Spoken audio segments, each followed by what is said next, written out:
Dawson, Yes. happy Disclosure Day. Happy Disclosure Day. I had such a good Disclosure Day. We saw it in theaters together. Yes. Opening day. Oh, yes. First chance you could get to see the new Spielberg. On Disclosure Day. We were disclosed. Yes. And spoiler alerts for Disclosure Day. It's a good movie. It's a great movie. A really good movie. I was upset with myself because I doubted him slightly. I just think that we're having a trailer epidemic of like poor trailers, so I didn't trust the film whatsoever. And then I went in and go, it's Spielberg. Yeah, he knows a thing or two. So see, unlike you, I had no doubt. yeah, no, you're a true believer. I am a devout. You truly are. Yep. I know explicitly he seems to not want us to view him as a religion, but what does he know? It's very John Lennon. Well, I guess anti-John Lennon of him to say that. Like, do not view me as a religious figure. John Lennon. He just said they're bigger than Jesus. I know. It was I'm critical of the misconstruing. world. Yes. There should be no religion. Blah blah blah. So we see Disclosure Day, a movie about what if someone disclosed that there are aliens. Mm-hmm. And my question is, do you care about aliens at all? Not enough. Okay, I care. I realized I care zero. Yeah. Because I had a podcast I was listening to talk about Disclosure Day, and they spent a lot of time being like, we should talk about aliens and, whether they're real or not, how that would affect our day-to-day lives. I'm Yeah. like, I really like the movie. Yeah. Because I love movies, and I don't care about aliens. I was looking at some reviews, and a lot, not all of them, some of them had critique about structure and writing, and some of it's fair. Cowards. Cowards, true cowards. Get over it. But a lot of them were like, yeah, there wasn't enough. It wasn't enough about aliens. And I when I watched the trailer, I knew it was adjacently about aliens, but I didn't go in expecting like an alien to be a cast member of the movie. Seeing the reaction to this movie, I all of a sudden understand why the History Channel has been able to exist for so long. Yeah. Which I've seen the History Channel because it's on at the gym. Mm-hmm. And in my knowledge of it, it's mostly Dan Aykroyd doing several different documentary talking heads talking about his extensive research into what we must disclose. Yeah, Roswell, it's so funny knowing how disconnected you are with aliens, because they literally show like a Roswell clip, and your partner and I giggled because it's so corny, and you had no idea. And so the movie tackles like how would people react, and I think people like you. I think a vast majority of people are like you, and they would just not be like, okay, they get cool. Thanks for the heads up. Super cool, right? Are they a problem? That's my main. issue. Are they gonna cause me issue today? Are these aliens the new Morgan Wallen? Have they thrown? Is that what the crop circles are? It's like them throwing chairs out of their craft. And if that's the case, are they making bangers? Because we've determined you can be Morgan Wallen if you're making bangers. So if the aliens come down and they're hitting us with the then we're chill with whatever they're doing. I'm curious to know if, because we would obviously share our cultures, and music is like, obviously they have to be making music, unless that's what they come here for.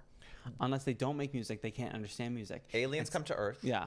They're like, hey, what's up? We've got so much to teach you. Yeah. They hit you with the do. Yeah. We know 5 notes. We'd love to hear a human album. Oh, what do we show them? What album do you think what do we show them? I think Iceman.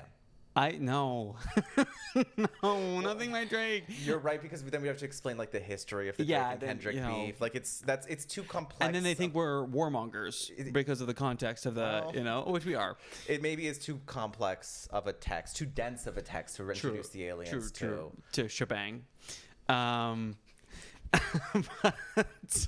They wouldn't get it. They'd be like, this sounds like a nursery rhyme. And what if we showed them... Hold on, it's actually a little more complicated than that. It's way more than that. What if we showed them, hey there, Delilah, Toronto Man edition. Wagwan Delilah? Wagwan Delilah. They believe that. When they got a grasp of the English language, I don't know why we showed them that one first, but when they got a grasp of that, they would still be confused. And be like, I don't know these words. You didn't teach me these words. I think we showed them Daft Punk. It's for like an earnest answer, right? And it's kind of like it's what's closest to them. We think, which they probably find offensive. We're like, we think this is what you listen to, and they're like, Dude, what is your problem? Just because you think we like beep boops? Do you think we show them Thriller and they're like, oh no, we got this one? Oh yeah, we get. I wonder if they found the little craft we sent out, right? Oh yes. With the golden disc. Have you seen Contact? No, I have not seen Contact. Contact has a good gag about this. So does Pixels. Spoiler alert for Contact. We'll get to that. But in Contact, we receive an image from the aliens, and it's Hitler doing a Nazi salute. And for a second, you're like, oh no, these aliens are bad news. And then someone quickly is like, no. The Nazi scientists sent that image into space. It was the first image we sent into space. That's why they're sending it back. They're just be like, hey, we got this, They're like, hello. They don't know what it is. They come down to Earth, they're hitting the salute. You're like, oh, geez. They're like, I just thought you how you waved. And in that case, we showed them Kanye West. Yes. Okay, so here's an intro.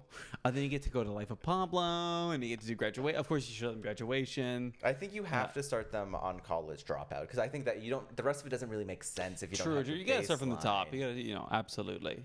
He's just the kid with the backpack, man. And they're like, what's a backpack? You'll get it. Okay, so that's I would go Daft Punk, but if they show up with the Hitler picture, we show them Kanye West. Yeah. You don't think we show them Dylan, or do we just show them Dylan's Patreon? We need them to have a grasp of our language before we start giving them artists who are barely speaking. Oh, does it feel? Yeah. What if we give them a Dylan album, but with a 4K Blu-ray of A Complete Unknown? Ooh, because then they have to get in, and then we start getting them into film. We only show the music biopics. Combine the two, so that here's film and music at the same time. Here's Bohemian Rhapsody. Yeah. Here's Michael, obviously. We have to show them Michael. And they were like, yeah, well, we know these songs. Yeah.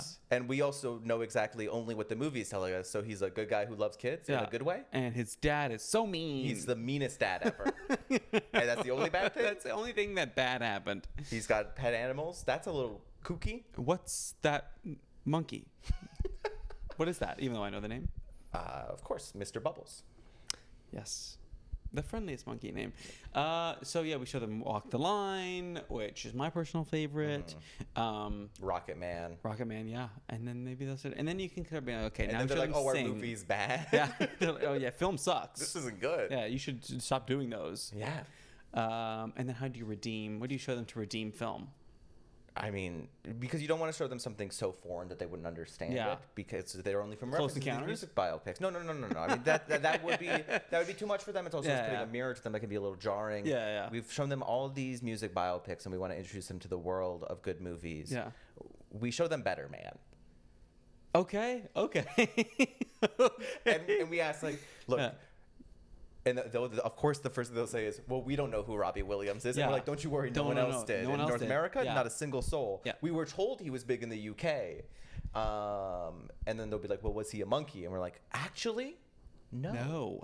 Which is fascinating. Isn't that interesting? Think about that. And it's so great about what I loved about Better Man is that they play all these songs by Robbie Williams, and they're like, he's so big in the UK.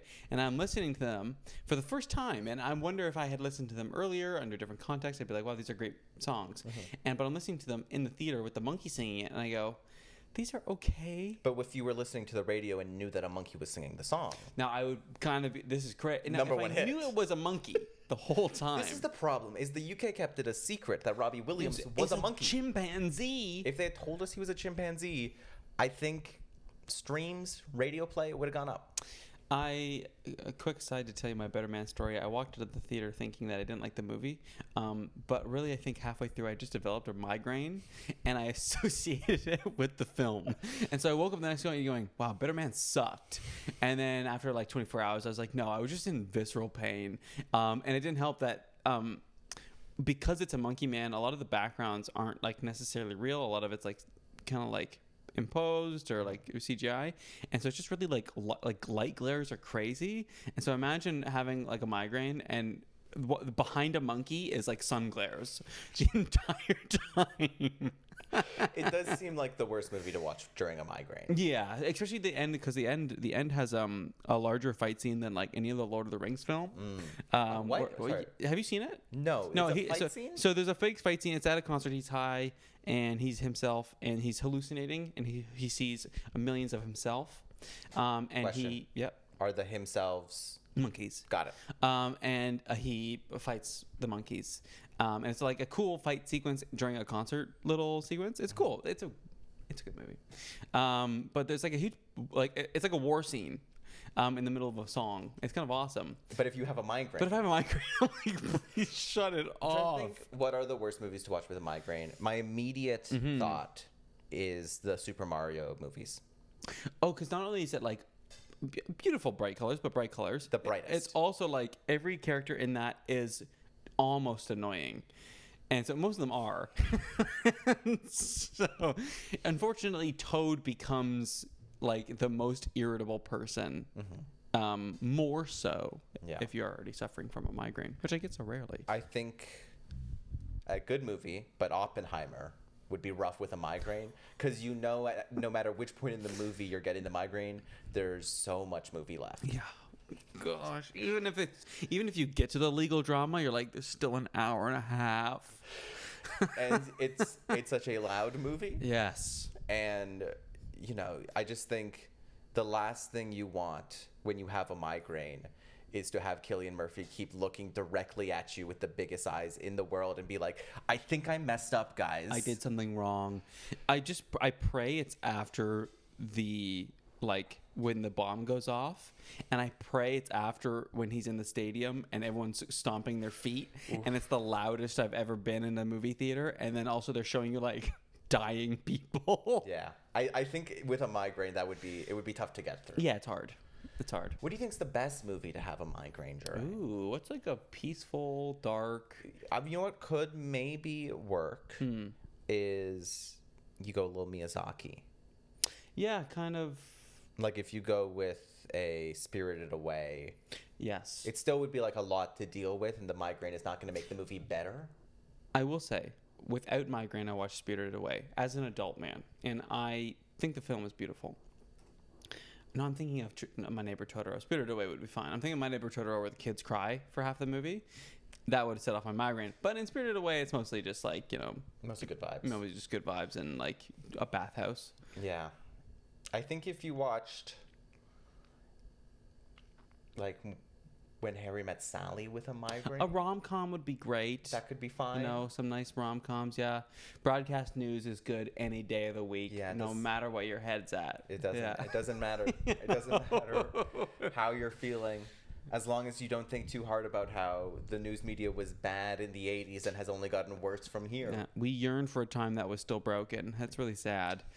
But with my migraine, if I see that guy trying to do his news series and he starts sweating buckets, I'm laughing anyways. Well, representation matters. Yes, exactly. It feels so good to be seen on camera. Yeah, it's beautiful.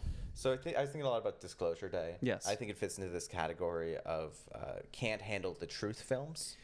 Yes. Where Disclosure Day asked the question, can we in fact, despite what Jack Nicholson has said to us many a time, handle the truth? I think Spielberg's made a few of these can't handle the truth movies. Close Encounters of the Third Kind. Yep. An obvious can we handle the truth.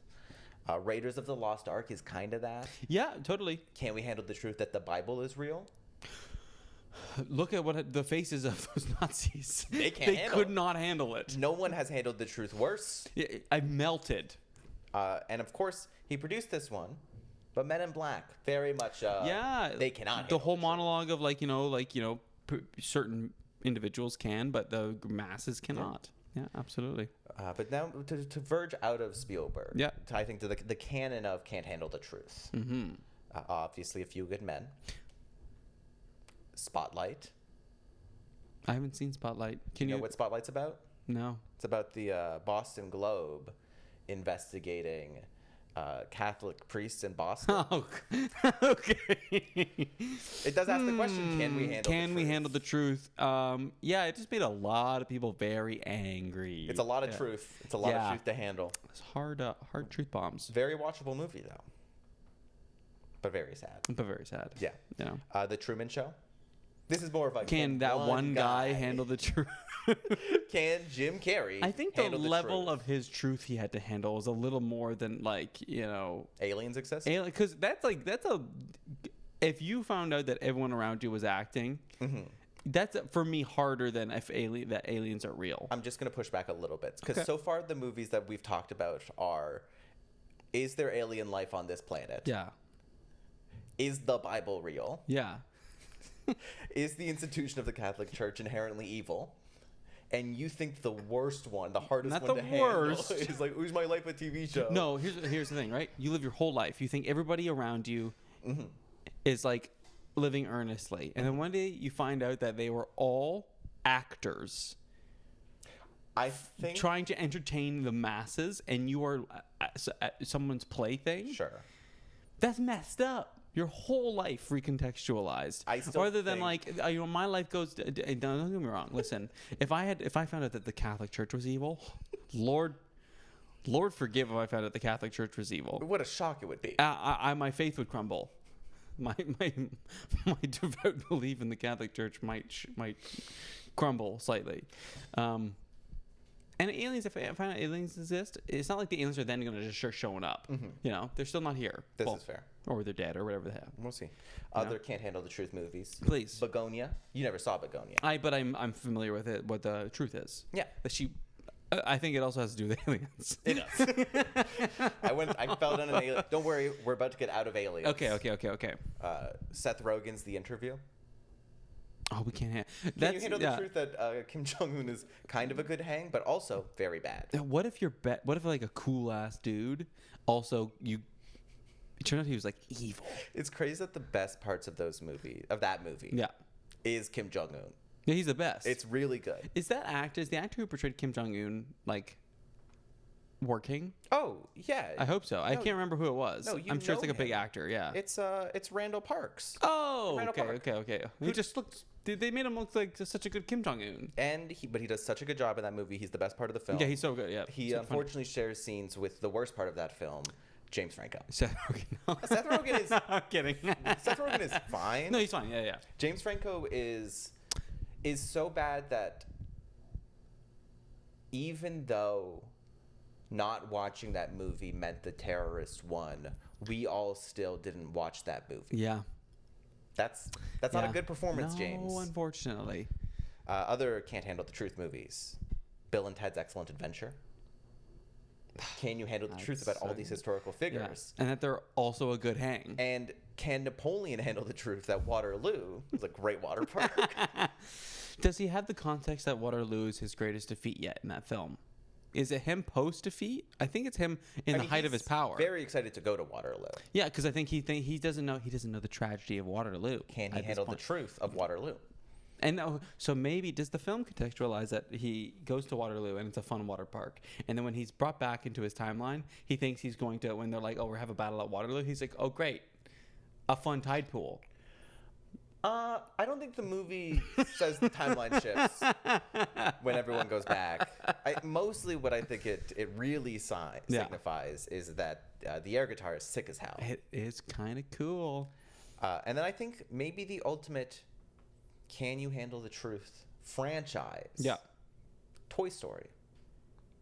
Okay. Because those toys have decided. Yeah. The humans cannot handle the truth. Yeah, it is like prerogative number 1 is do not show the humans. Buzz Lightyear doesn't even know he's a toy and he freezes. I do think it's wonderful that that movie has layers of Can You Handle the Truth, right? Because over the top of it, the existential one of like toys can move and have feelings and thoughts, and they hide it from you, which is crazy. Which is a lot of like dogs and cat movies where they can talk. They are also choosing to hide it from humans. Can they handle the truth? But then in Toy Story 1, it also has like Woody has to come to terms with like maybe not being the coolest toy anymore. Yeah. Can you handle that? Buzz Lightyear has to come to terms with being a toy. A toy.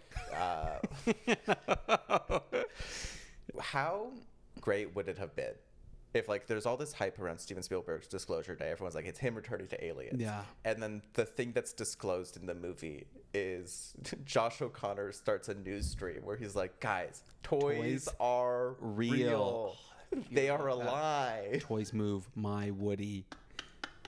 And they wheel. This is a spoiler, but they wheel out a wheelchair, and they unzip it, and Woody the doll is in there, old and fully balded.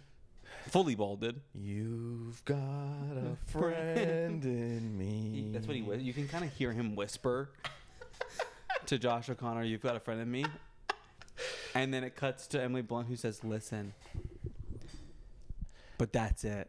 I think I'm actually now going to change my review. Disclosure Day is bad because this is the version of the movie that is good. Yeah, they didn't. What's funny is they're like, we need to disclose that aliens exist. And I'm like, there are actually worse truths you could disclose from the government. I mean, clearly, we've gone through so many truths to disclose. And we've all handled it pretty well. Yeah. These films, I think, have prepared us. I think we're all relatively a little more ready for these things. What if because like the Toy Story movies are always just like Toy Story number. Yeah. What if the sixth one is Toy Story : Disclosure Day? And like it's a rogue operative. Like Buzz is like trying to maintain. He's like, "Kid, we cannot tell them." But Woody and Mary Lou, whatever her name is, Mary Poppins. I can't remember the sheep lady. Betty Bo Peep. Betty Bo Peep. I think it's just Bo Peep. Bo Peep. Yeah, whatever. Yeah, I'm loose on my Toy Story lore. Bo Peep and Woody are like, we have to tell the people. I think Sid would be the Josh O'Connor role. Oh, the kid said. I think it's the True, 'cause kids. he does. He had a connection. He had a connection. He had a moment. He's an experiencer. Yeah. Yeah. Okay. So, yeah, I know everyone's always like, oh, we should have stopped the Toy Story movies at 3. Maybe we should have stopped them at 2. Whatever. But 4, you have to have 4. Anyways. I think 4 is great. I think 4 is better than 3. No one likes when I say that. I'm neutral. But I think everyone would turn around if Toy Story 6 was Disclosure Day. And they're like, we know everyone has all these questions about how it works if the toys are alive. This movie's about humans finding out. And then what would be great is if that's Toy Story 6, and then they just keep on making Toy Story movies in the universe. Go about it. Where we've all been disclosed. And like now humans are part of the story and they can like interact with the... And then at what point do toys become... Do we have to question like that toys are now citizens? I think... ultimately what this should be is a Dune-esque saga where like Toy Story 8 is thousands of years in the future. Yes. All of them are dead except for Buzz Lightyear, who is the Duncan Idaho of the Toy Story universe. And he's cloned and yeah, he's always... I mean, there's clones. Exactly. They already deal with this. It works. Woody's kid has turned into a giant sandworm. Of course. And it's about how, these lineages will always affect us. So yeah, I think we're going to spin Toy Story off into a Disclosure Day and then into a Dune franchise. And then, Jesse gets to be the Benny Gesserit. Come on, it's right there. Very good. Come on, it's right there. We have to do this now. Pixar, call us. We are not interested in making Toy Story 6. No. Or Toy Story 7. Hit us up for 8. Like 8 or 9. 8 or 9 when you're ready to get into it. I'm so curious about the lore. So what qualifies as a toy and why? When does a toy get to... I'm sure Toy Story 4 kind of deals with this, with Forky. So, yes. Yeah. The implication of As a Toy Story child 4... deems it a toy, it comes to life. Exactly. They are sustained by the love of a child. I see. Does that mean if a child stops loving the toy, will it cease to be alive? Yeah.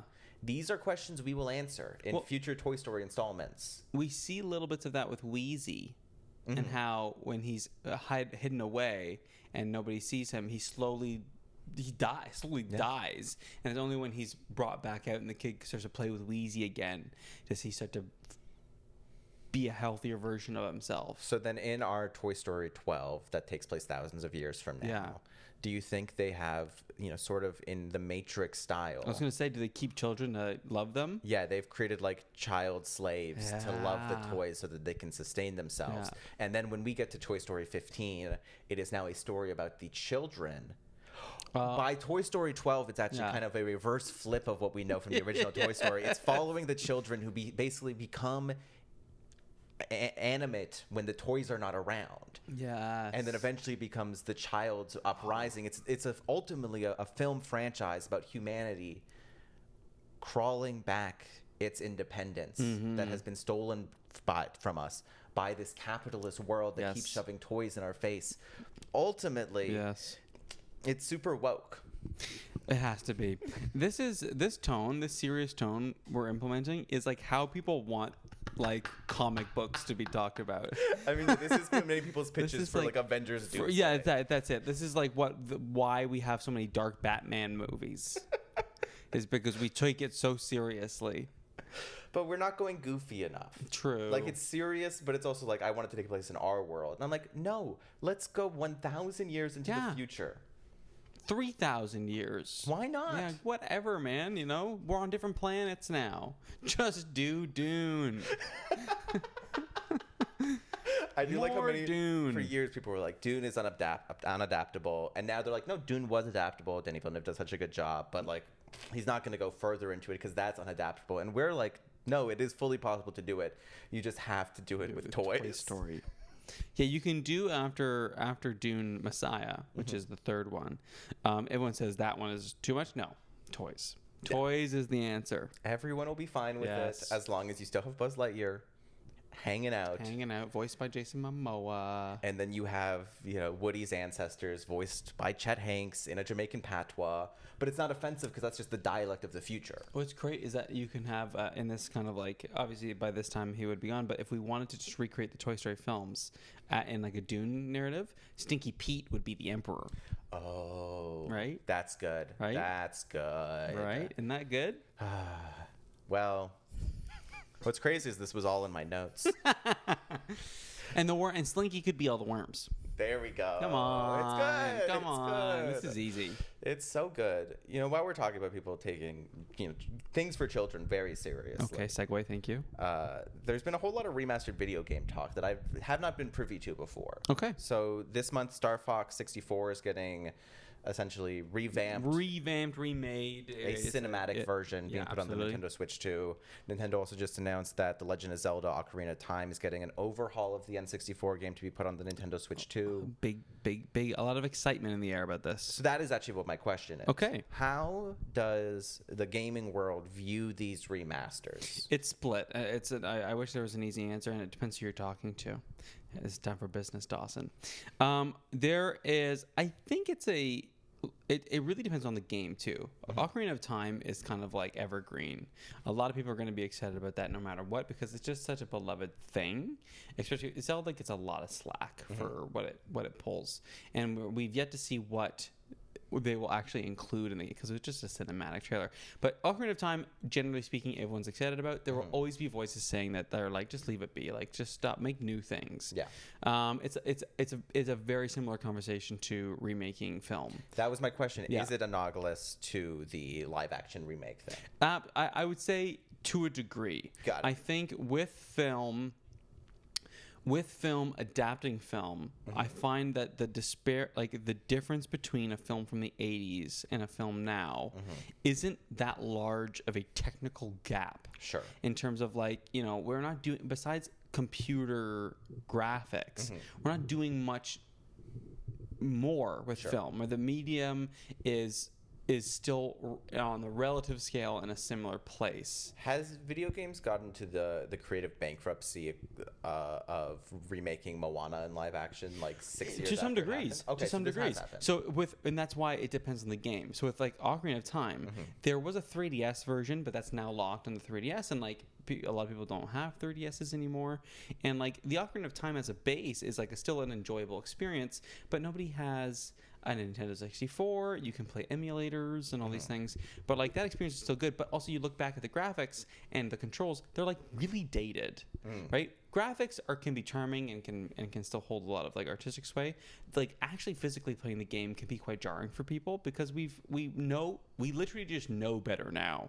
And so an adaptation of that game and those older games is kind of revitalizing it.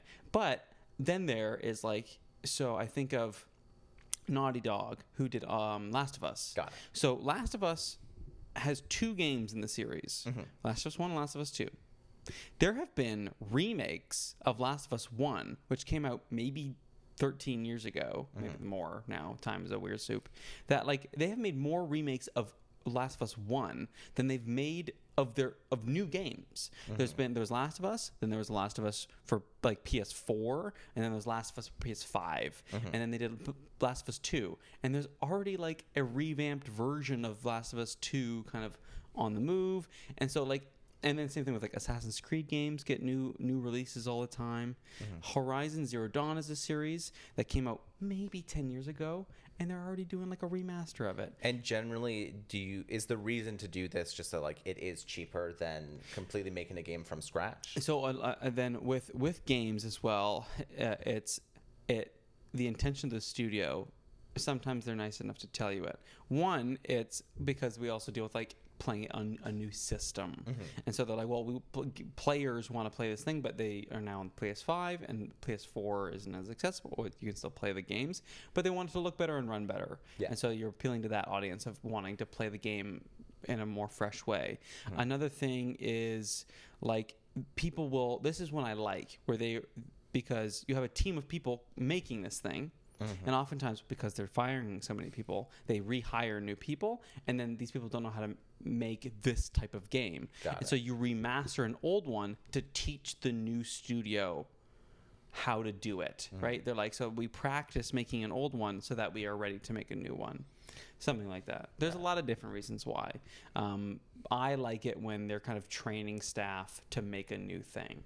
But is the sense that that's what's happening with Star Fox right now? Star Fox is one of the reasons why I think it's like people are talking about it a little more is because it's a fascinating series where we all know it, in quotes, all know it, but it's not, and it's popular because people like the little animal guys, and like shooting a spaceship is fun, but it's not like, it hasn't been like overall a very successful series. I would say when Glenn Powell popped up as Star Fox in the Super Mario Galaxy movie, most people knew him from Super Smash Bros. That's it. Like that's the thing, is it is popular because more popular than because he's in Super Smash Brothers.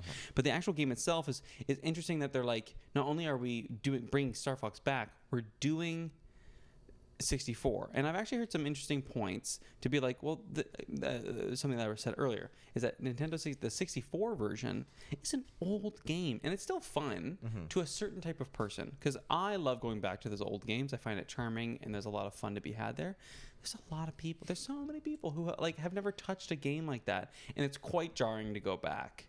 And so remaking it, it's like a new game. Most people haven't played it, and so they're not going to be like, oh, I know this level from 1998.